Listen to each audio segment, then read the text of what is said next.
रात्री स्वप्नीलचा कॉल आला. रात्री 12:42 कॉल आला. तेव्हा मी नाईट शिफ्टला होतो.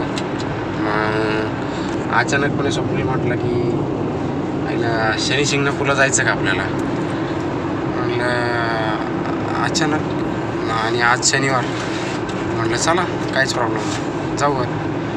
आणि योगायोगाने बऱ्याच दिवसानंतर जाण्याचा प्लॅन झाला. होय स्वप्नील, काय विशेष? आफ्टर अष्टविनायक. अष्टविनायकानंतर पहिल्यांदा जाण्याचा प्लॅन झाला तो इकडं शनी शिंगणापूरला. पण कसं काय तुझ्या डोक्यात कसं काय अचानक घरी येतं फिरणं पाहिजे. म्हटलं जाऊ फिरायला एक दिवस असंच कुठं लावून राहिलं. म्हटलं चला म्हणून फोन लावला तुला रात्री. असं म्हणजे योगायोगाने देवाचं दर्शन होतं आहे आता. आणि बायको म्हटली की यायचं मला पण. पण तिची इच्छा नव्हती पण तरी पण ती मला म्हणत ती नको येऊ, मला यायचं आहे असं तसं नाही का. जाऊ दे म्हटलं. आलो आत्ता डायरेक्टली गाडीत बसलो. आता निघालो आहे. बघूयात आमचा प्रवास कसा होतो. मला तर लय झोप आलेली. स्वप्नीलाच गाडी चालवणं दरवेळेसप्रमाणे. मी तर आता झोपणार आहे. लय डोळ्यावरती झोप आहे. अख्खी नाईट जागलेली आहे त्याच्यामुळं कॅपॅसिटीच नाही आहे.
अरे फोन किया था अभी, क्या बोला?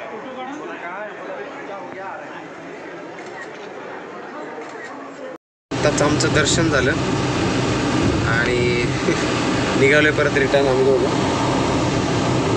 फॅनलाच बोलूया का. तर आम्ही निघालोय आता. शनिदेवाचं दर्शन झालं. आता आम्ही आमच्या परतीच्या प्रवासाला निघालो पुण्याला. आणि दर्शन लई व्यवस्थित झालं तसं. शनिवारच्या दिवशी एकदम प्रॉपर दर्शन झालं. जास्त गर्दी नव्हती आणि खूप जास्त ऊन आहे, एकदम उकडते नाही का. गाडीमध्ये आत्ता बसलोय आम्ही. जस्ट मरणाचं उकडायला सुरू झालं. तुझा कसा एक्सपिरियन्स होता? एकदम ओके, मस्त छान होतं. देवदर्शन मस्त झालं आमचं. फक्त मला हे थोडंसं विचित्र वाटलं. 500 रुपये भरायचे ते दर्शन.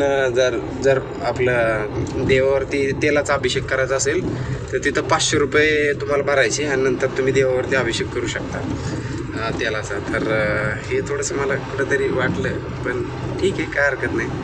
त्यांच्या पद्धतीने. कारण की कन्स्ट्रक्शन वगैरे पण भरपूर चालू आहे म्हणजे भाविकांसाठी. तर कन्स्ट्रक्शनमुळं पण लागतात पैसे वगैरे. तर आपलंच कर्तव्य, आपल्याशिवाय दुसरं कोण देणार आहे. पण ते थोडं जास्त वाटलं का रे. म्हणजे 500 रुपये म्हणजे जास्तच झाले जरा थोडक्यात. ठीक आहे, काय हरकत नाही. तरी व्यवस्थित दर्शन झालं आमचं. आणि आता आम्ही निघालोय परत. इथं गावात पोहोचल्यानंतर अशा घोळक्याने जर लोक आली जणू काय आम्हाला वाटलं अरे काय झालं नाही का. गाडी पिछे थांबा. नंतर म्हणे अहो हे झालं. पहिला पावतीवाला बोलतोय हां झालं आता कुठं पार्किंगला पैसे द्यायचे नाही. आतमध्ये गेले की दुकानदार सगळे दुकानदारच आहेत रोडला. आई येतात घेऊन इथं गाडी लावा, तिथं गाडी लावा आणि ते त्यांच्या दुकानात घेऊन जातात. काय धंद्याची एक वेगळीच टेक्निक आहे. लागेल, भारी टेक्निक आहे. पण सगळे काइंड होते, एकदम मस्त होते, एकदम बोलायला बिलायला सगळ्यात एकदम गोडीने बोलले वगैरे सगळे. झालं आमचं दर्शन प्रॉपर. आता पुण्याचा प्रवास, आमच्या येतानाचा प्रवास जरा व्यवस्थितच झाला.